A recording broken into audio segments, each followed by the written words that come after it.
Oh, holy night, the stars are brightly shining. It is the night of our dear Savior's birth. Long lay the world in sin and error pining, till He appeared, and the soul felt its woe. A thrill of hope, the weary world rejoices, for yonder praise a new and glorious morn. Fall on your knees, oh, hear the angel voices on night divine. Oh, night when Christ was born. Oh, night divine.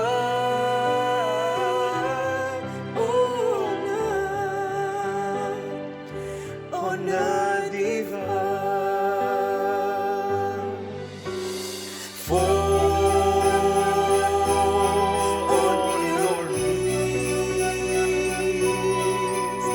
oh, hear the angel voices on night divine. Oh, when Christ was born. Oh, night divine. Oh, night divine. Oh, night divine.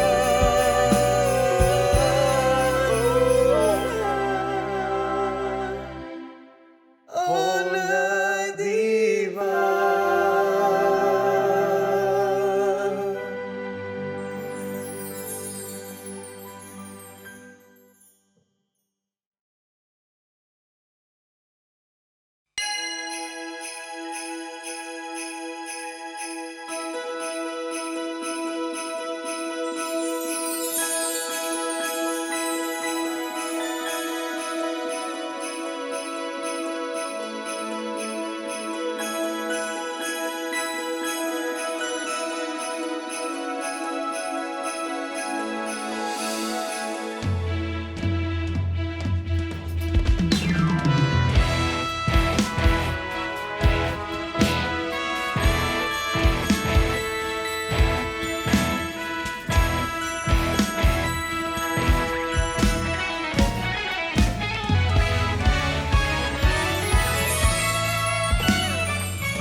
Shalom saudara yang berada di rumah-rumah yang menyaksikan live streaming saat ini. Mari bersama-sama saya undang bangkit berdiri saudara. Kita muliakan Tuhan pada malam hari Natal ini.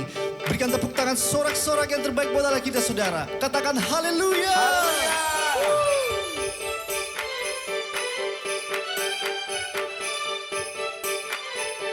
Sembah dan puji Dia.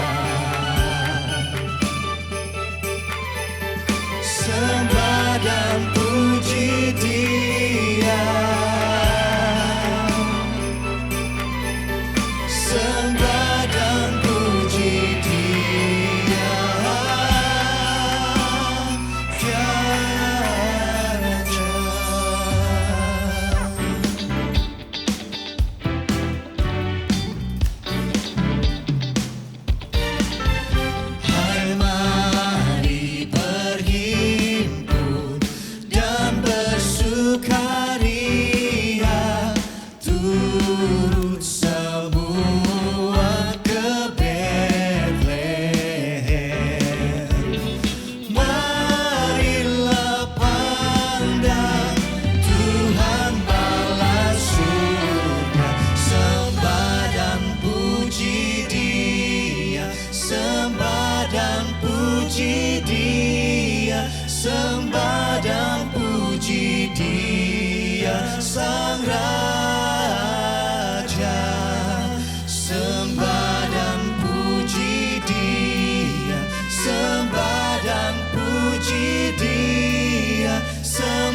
Sambut rajamu sang juru selamat dunia. Hai dunia, gembiralah. Hai dunia, gembiralah dan sambut rajamu. Di hatimu terimalah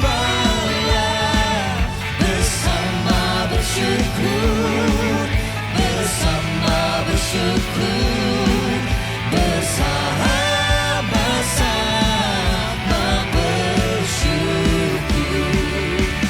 bersama bersyukur, bersama bersyukur, bersama-sama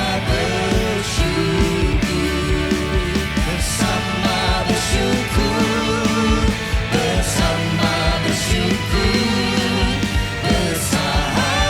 bersama-sama bersyukur. Sorakan haleluya. Haleluya.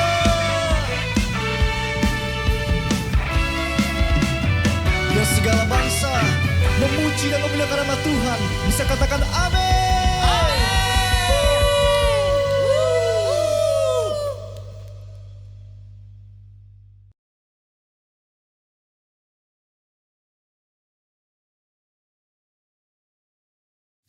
Shalom semuanya. Tema Natal kita tahun 2022 adalah Yesus pembawa pengharapan baru. Ayat emasnya dari Kolose 1 ayat 27 yang berkata, kepada mereka Allah mau memberitahukan betapa kaya dan mulianya rahasia itu di antara bangsa-bangsa lain, yaitu Kristus ada di tengah-tengah kamu. Kristus yang adalah pengharapan akan kemuliaan. Haleluya. Sesuai dengan Lukas 2 ayat 8 sampai dengan 12. Ketika gembala-gembala yang tinggal di padang menjaga kawanan ternak mereka di malam hari, tiba-tiba berdiri seorang malaikat Tuhan dekat mereka. Dan kemuliaan Tuhan bersinar meliputi mereka. Dan mereka sangat ketakutan. Lalu kata malaikat itu kepada mereka, jangan takut. Sebab sesungguhnya aku memberitakan kepadamu kesukaan besar untuk seluruh bangsa. Hari ini telah lahir bagimu juru selamat, yaitu Kristus Tuhan di kota Daud. Dan inilah tandanya bagimu. Kamu akan menjumpai seorang bayi dibungkus dengan lampin dan terbaring di atas palungan. Kelahiran Yesus Kristus sebagai juru selamat yang berarti lahirnya sang pembawa pengharapan baru bagi dunia akan memberikan kesukaan besar bagi seluruh bangsa. Alkitab berkata, semua orang telah berbuat dosa. Semua orang telah berbuat dosa dan telah kehilangan kemuliaan Allah. Upah dosa ialah maut, mati. Tempatnya di neraka. Neraka adalah tempat yang sangat mengerikan.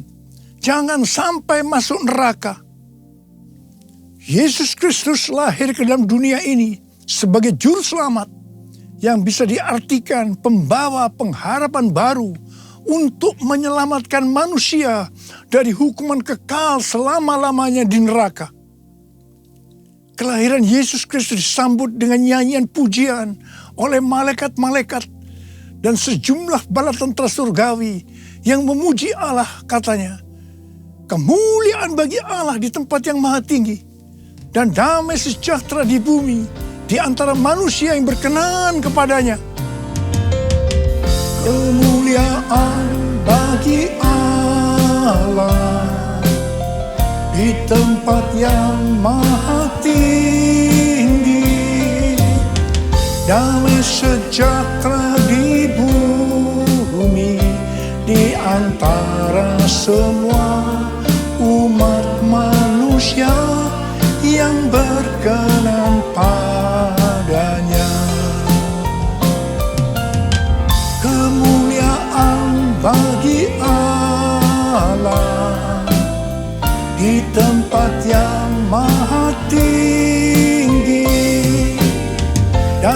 sejahtera di bumi di antara semua umat manusia yang berkenan padanya.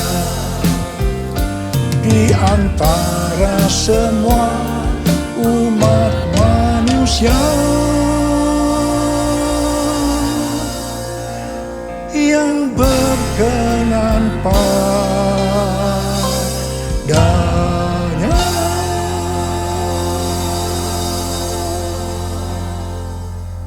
Tema Natal yang Tuhan berikan ini, yaitu Yesus pembawa pengharapan baru, sangat tepat untuk mempersiapkan kita memasuki tahun 2023.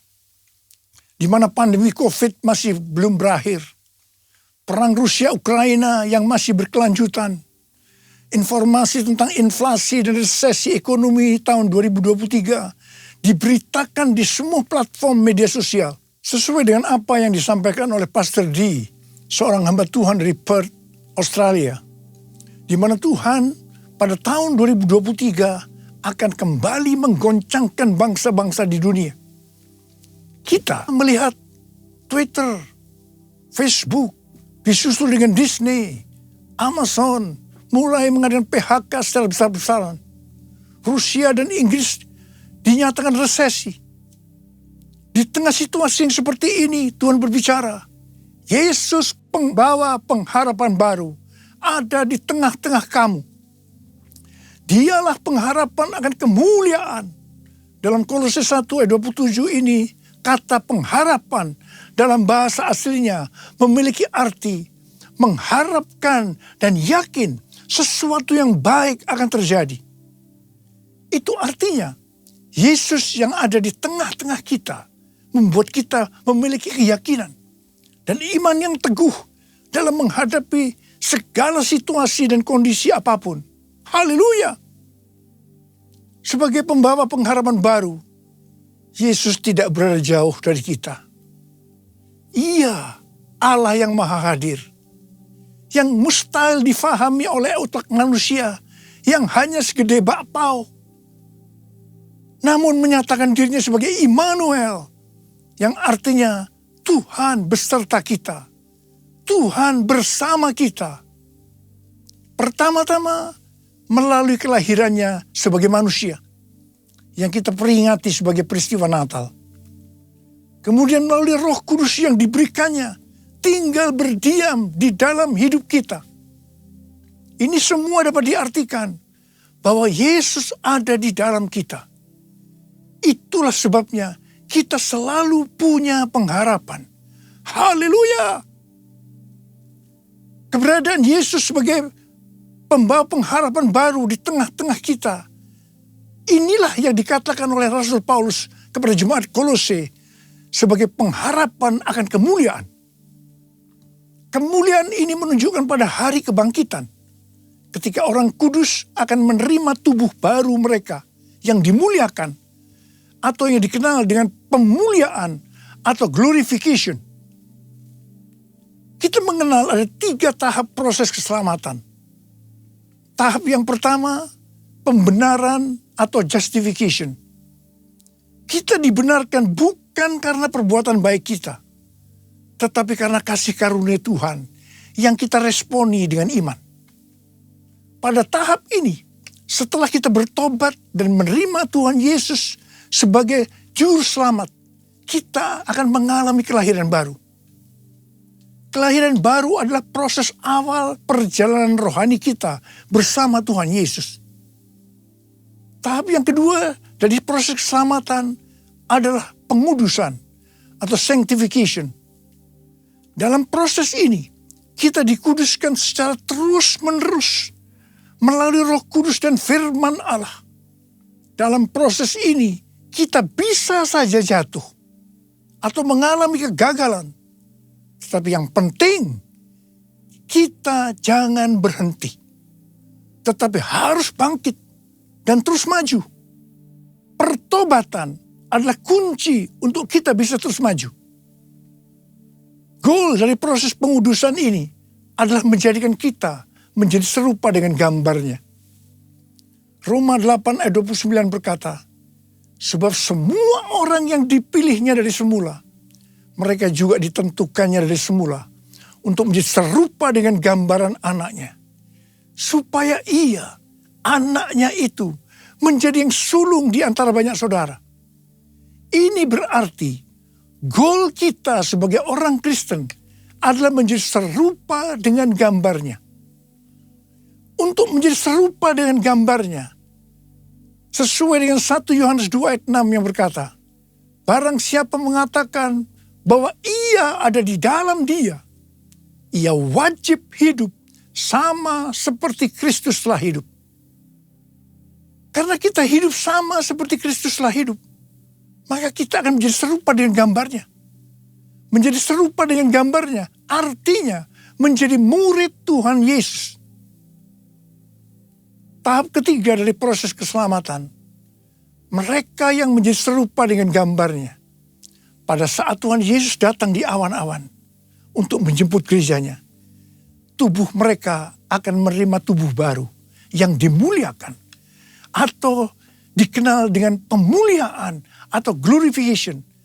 Dan setelah itu kita akan diangkat bersama-sama untuk bertemu dengan Yesus Kristus di awan-awan. Dan kita akan masuk surga. Dan selanjutnya akan bersama-sama dengan Tuhan Yesus selama-lamanya. Haleluya! Alkitab Penuntun Hidup Berkelimpahan memberikan catatan. Penjelasan bahwa Kristus yang diam di dalam kita adalah jaminan untuk memperoleh kemuliaan dan hidup kekal. Ini akan terjadi hanya jikalau ia tinggal di dalam kita. Dan kita terus-menerus berhubungan erat dengan dia. Kita hidup intim dengan dia. Betapa besar kasih-Mu Allahku, sehingga Kau berikan Yesus padaku, supaya aku tidak binasa, melainkan beroleh hidup yang kekal. Ku sembah Kau, ku sembah Kau, Engkau yang layak untuk ku sembah. Ku sembah Kau, ku sembah Kau, Engkau yang layak untuk ku sembah. Engkau yang layak, Engkau yang layak, Engkau yang layak untuk ku sembah. Perjumpaan kita dengan Yesus, pembawa pengharapan baru, akan mengubah jalan hidup kita secara radikal. Hal ini dikatakan seperti yang terdapat dalam 1 Petrus 1 ayat 3 sampai dengan 5. Terpujilah Allah dan Bapa Tuhan kita Yesus Kristus, yang karena rahmat-Nya yang besar telah melahirkan kita kembali oleh kebangkitan Yesus Kristus dari antara orang mati kepada suatu hidup yang penuh pengharapan, untuk menerima suatu bagian yang tidak dapat binasa, yang tidak dapat cemar, dan yang tidak dapat layu, yang tersimpan di sorga bagi kamu. Yaitu kamu yang dipelihara dalam kekuatan Allah karena imanmu, sementara kamu menantikan keselamatan yang telah tersedia dinyatakan pada zaman akhir. Haleluya! Tema Natal Sinode Gereja Betel Indonesia adalah Yesus datang untuk mengubah jalan hidupku. Dalam Alkitab kita melihat bagaimana perjumpaan pribadi dengan Yesus membuat jalan hidup Paulus berubah. Pada waktu Paulus dalam perjalanan menuju Damsyik, dengan semangat yang menyala-nyala untuk mengancam dan membunuh murid-murid Tuhan, untuk menangkapi mereka dan membawanya ke Yerusalem. Di sana justru jalan hidupnya berubah secara radikal. Paulus mengalami perjumpaan secara pribadi dengan Tuhan Yesus. Saulus, si penganiaya murid-murid Tuhan Yesus, diubahkan Tuhan menjadi Paulus, seorang murid Yesus dan rasul yang menjadikan banyak orang menjadi murid Tuhan Yesus. Ia memberitakan Yesus di rumah-rumah ibadat dan mengatakan bahwa Yesus adalah anak Allah. Perjumpaan kita secara pribadi dengan Yesus, pembawa pengharapan baru, juga harus mengubahkan kita menjadi murid Tuhan Yesus. Setelah Paulus secara pribadi mengalami perjumpaan dengan Yesus, pembawa pengharapan baru, ia berkata dalam Kolose 1 ayat 28 dan 29, Dialah yang kami beritakan, apabila tiap-tiap orang kami nasihati, dan tiap-tiap orang kami ajari dalam segala hikmat, untuk memimpin tiap-tiap orang kepada kesempurnaan dalam Kristus. Itulah yang kuusahakan dan kupergumulkan dengan segala tenaga, sesuai dengan kuasanya yang bekerja dengan kuat di dalam aku. Jadi yang Paulus lakukan setelah dia berjumpa secara pribadi dengan Yesus, pembawa pengharapan baru. Yang pertama, Paulus senantiasa memberitakan Kristus dengan segala tenaga. Tenaga yang dimaksudkan bukan dengan kekuatan sendiri, melainkan dengan kekuatan Roh Kudus yang bekerja dengan kuat dalam dirinya. Hal yang kedua, apa yang Paulus lakukan ini, dia kerjakan bukan untuk mencari keuntungan bagi dirinya sendiri, melainkan bagi kepentingan jemaat, agar mereka semua dapat bertumbuh secara rohani, serta memimpin mereka kepada kesempurnaan dalam Kristus. Ini adalah semangat untuk memberitakan Injil, semangat untuk memuridkan jemaat. Ini adalah semangat untuk menuntaskan amanat agung. Saya mengajak kita semua untuk mengalami perjumpaan secara pribadi dengan Tuhan Yesus, Sang Pembawa pengharapan baru. Saya percaya kita akan melakukan seperti apa yang dilakukan oleh Rasul Paulus. Sesuai dengan 2 Timotius 3 ayat 1 yang berkata, Ketahuilah bahwa pada hari-hari terakhir akan datang masa yang sukar. Maka di tengah-tengah situasi dan kondisi yang tidak menentu ini, di mana prediksi kondisi perekonomian tidak semakin bertambah baik, resesi ekonomi di depan mata, dan berita-berita terkait inflasi membuat kita ketakutan dan kepanikan. Ingatlah, Yesus memberikan pengharapan yang baru bagi kita. Katakan amin.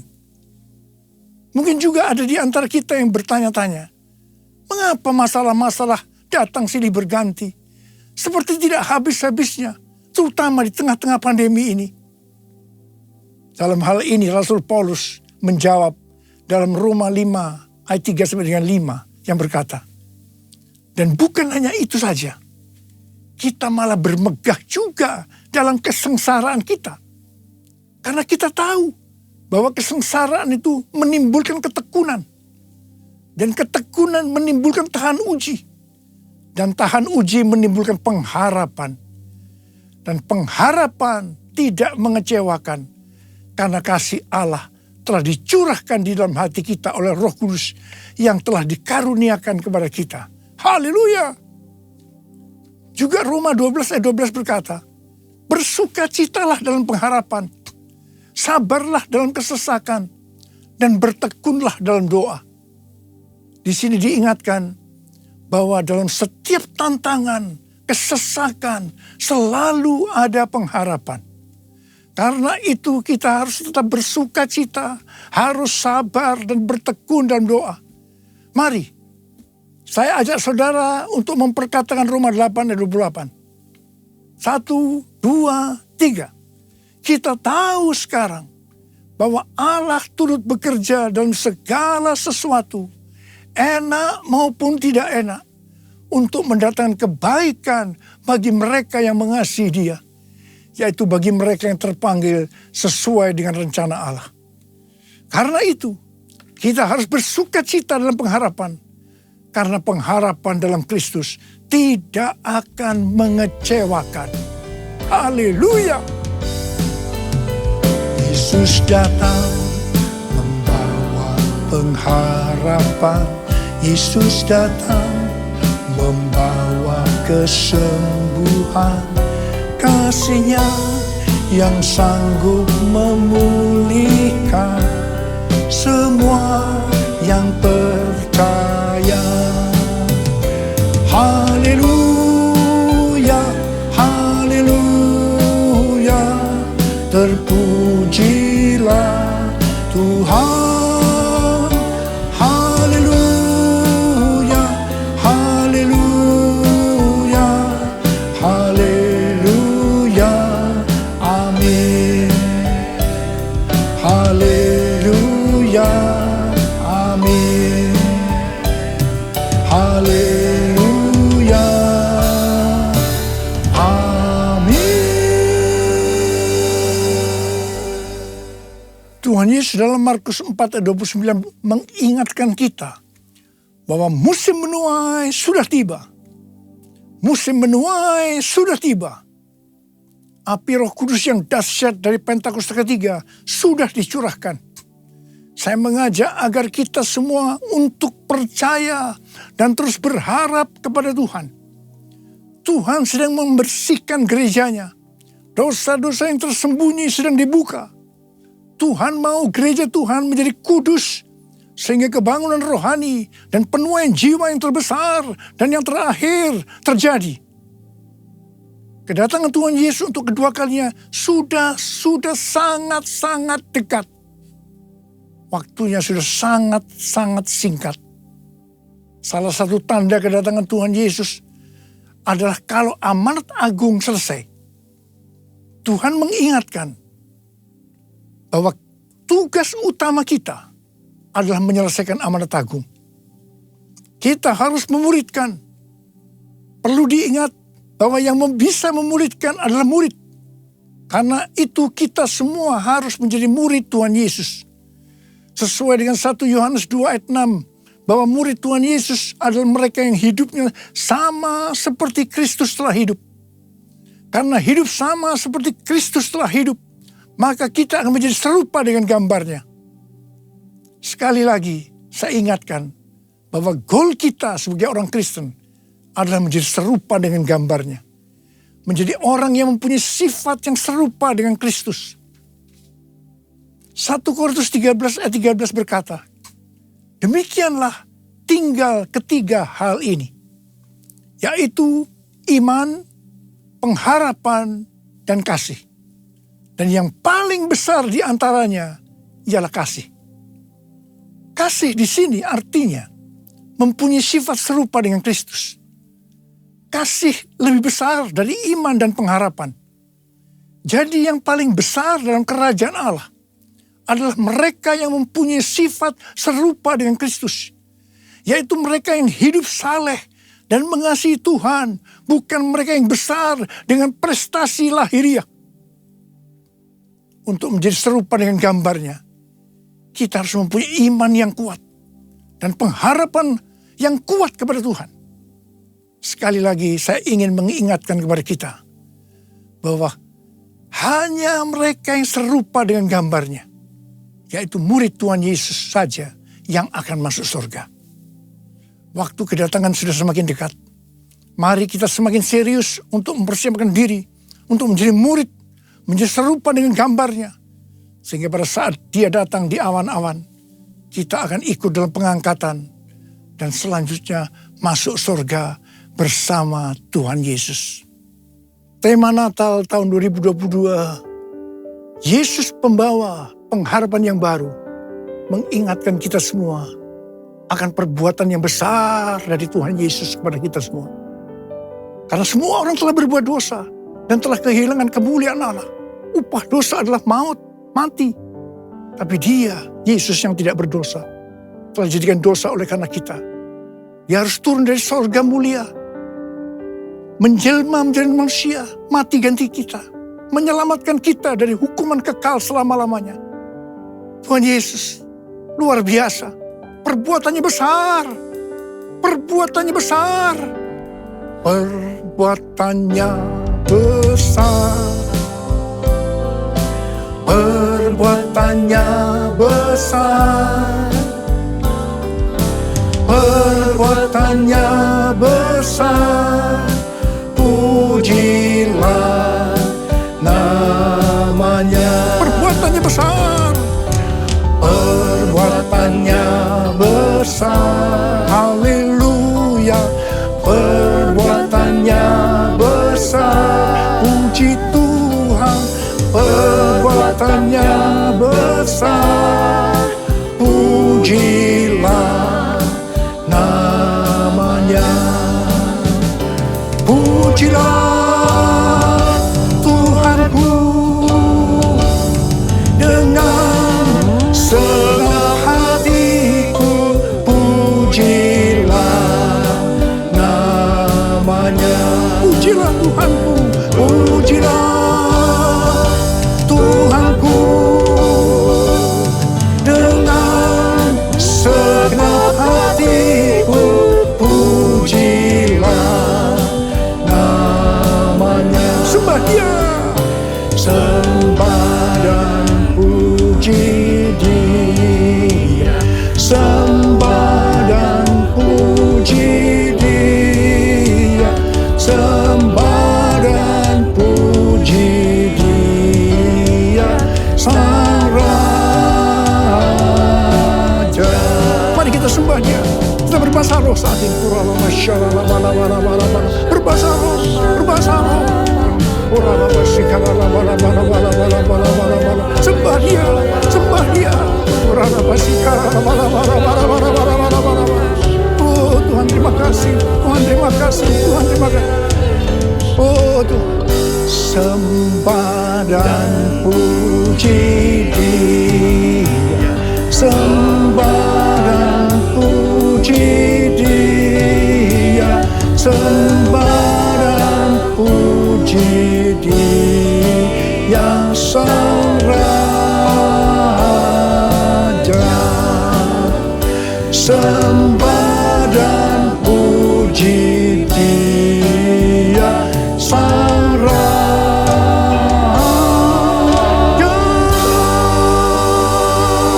Berikan tepuk tangan buat Tuhan. Berikan tepuk tangan buat Tuhan. Bapa, terima kasih. Bapa, terima kasih. Berkati semua anak-anak-Mu. Urapi mereka Tuhan. Akan memasuki tahun 2023. Pengurapan Tuhan turun atasmu. Terima pengurapan Tuhan. Terima. Sembuh dalam nama Yesus. Sembuh dalam nama Yesus. Dipulihkan dalam nama Yesus. Pulihkan. Terima kasih. Bapa, Engkau baik. Tuhan Yesus baik. Tuhan Yesus, Engkau baik. Terima kasih.